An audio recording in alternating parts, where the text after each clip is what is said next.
Publicamos en nuestro canal un vídeo que hicimos para el medio Bendita Otredad, con su permiso. Espero que os guste y que lo disfrutéis. Y muchas gracias a Aleli, que parece un nombre árabe, ¿verdad? Pues nada, dentro vídeo.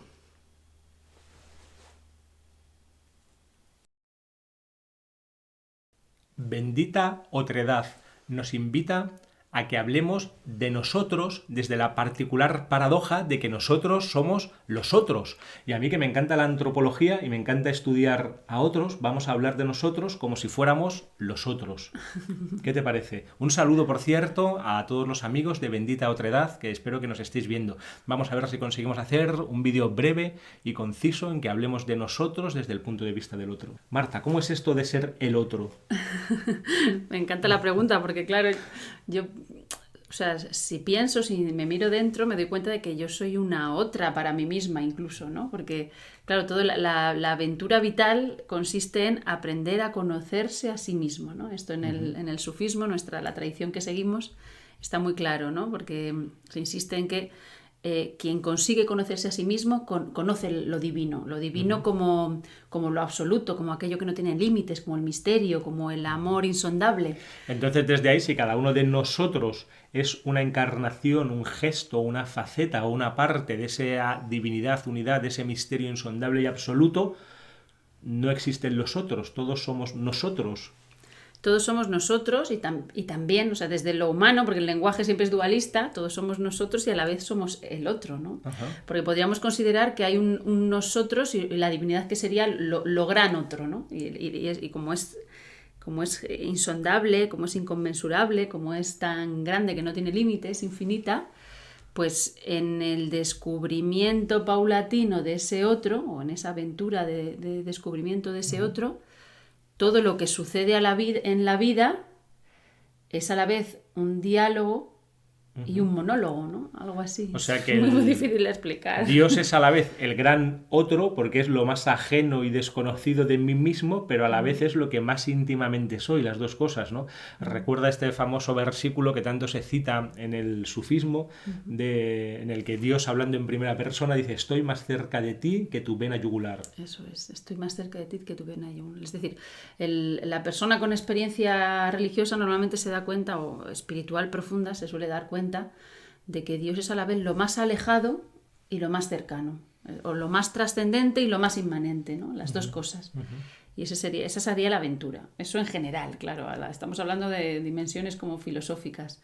Pero claro, y en el encuentro concreto con personas que viven culturas distintas o caminos espirituales distintos, personas de países distintos, de lenguas distintas, ¿cómo plantearías tú ese...? Bueno, aquí empezaríamos citando esta frase y estos versículos que ya sabéis de dónde son, que también nos gustan tanto, que se repiten continuamente en el sufismo, también hablando la divinidad en primera persona, cuando dice: os he creado en pueblos y en grupos diferentes para que os conozcáis unos a otros. Y se añade, ¿no?, desde algunas otras tradiciones, ¿no?, y en medio de ese encuentro fecundo y fértil con el otro, me reconozcáis, ¿no? Es precisamente en ese encuentro con el otro donde nos encontramos también con ese gran otro que es la divinidad.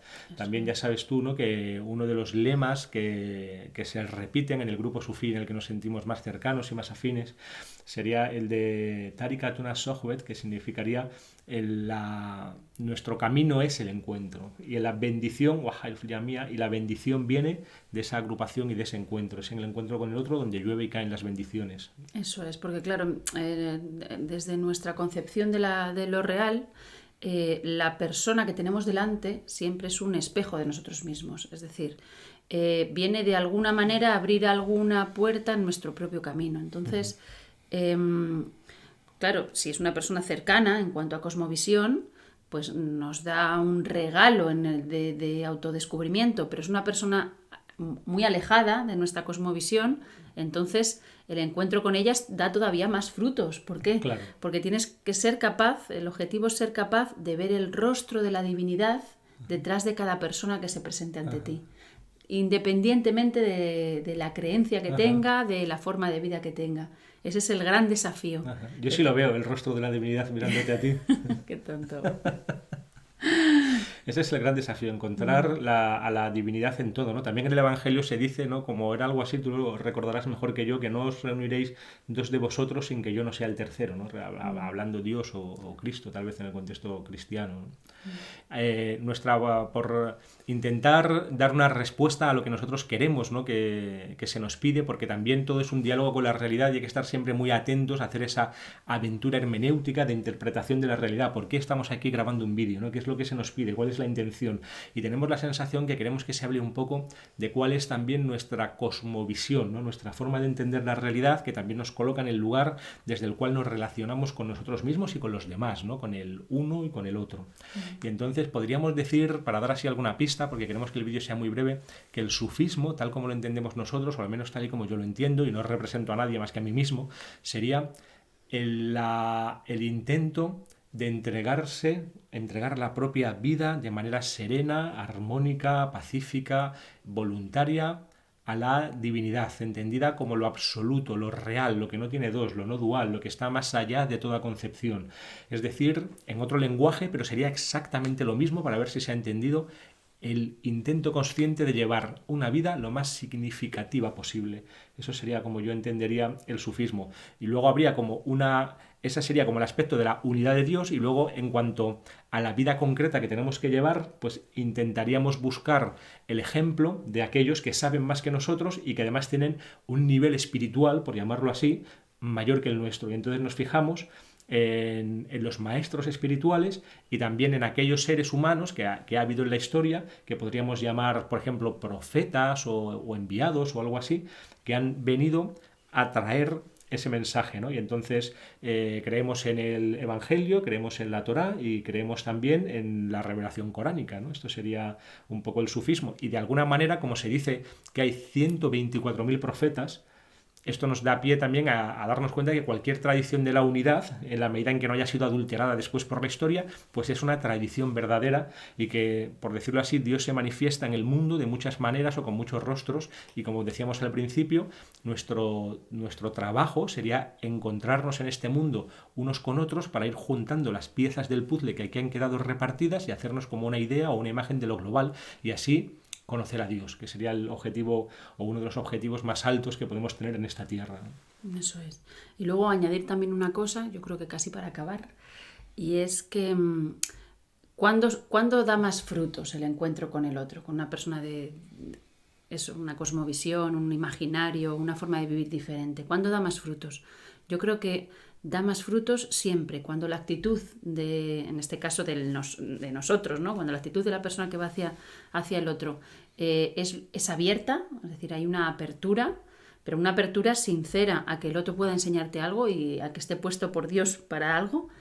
Y luego da mucho más frutos cuando se realiza desde el amor en lo concreto, que cuando es algo institucional. No sé si tú piensas lo mismo. Es decir, si yo tengo un vecino y intento, el hecho de que sea vecino lo vivo como significativo, pues el encuentro con ese vecino en la cotidianidad, en el día a día, va a dar frutos. ¿Por qué? Porque vamos a generar una relación que posibilite un amor o una amistad entre nosotros, y ese amor y esa amistad genera una apertura muy natural.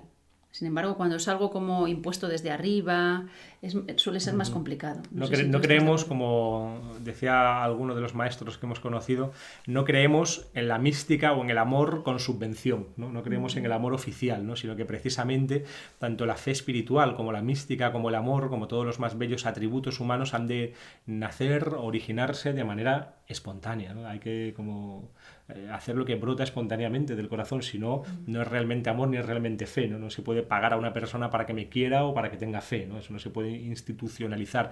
Por eso tenemos esta sensación de que, en cierto sentido, cada vez que una tradición religiosa que tiene un origen siempre positivo y bien intencionado y lleno de amor, de luz, de fe y de conexión espiritual empieza a institucionalizarse, en cierta manera, aunque tampoco se puede generalizar, se empieza también como a falsear, ¿no? Se empieza también como a oscurecer o a tapar, porque acaba ya cogiendo unos modos, cristaliza demasiado, ¿no? Y no queda el espacio suficiente para que entre la flexibilidad del espíritu, ¿no? O algo así, ¿no? Que siempre es nuevo, cambiante, dinámico. Por eso se necesita, también creemos en el sufismo, personas reales que tengan un nivel espiritual suficiente como para poder revivificar esa tradición, ¿no? Que no quede como una letra muerta, sino que venga también la vida del espíritu a través de personas concretas, pero claro, tienen que ser personas que de verdad tengan ese nivel y no que vayan de ello, como hoy en día pasa tantas veces.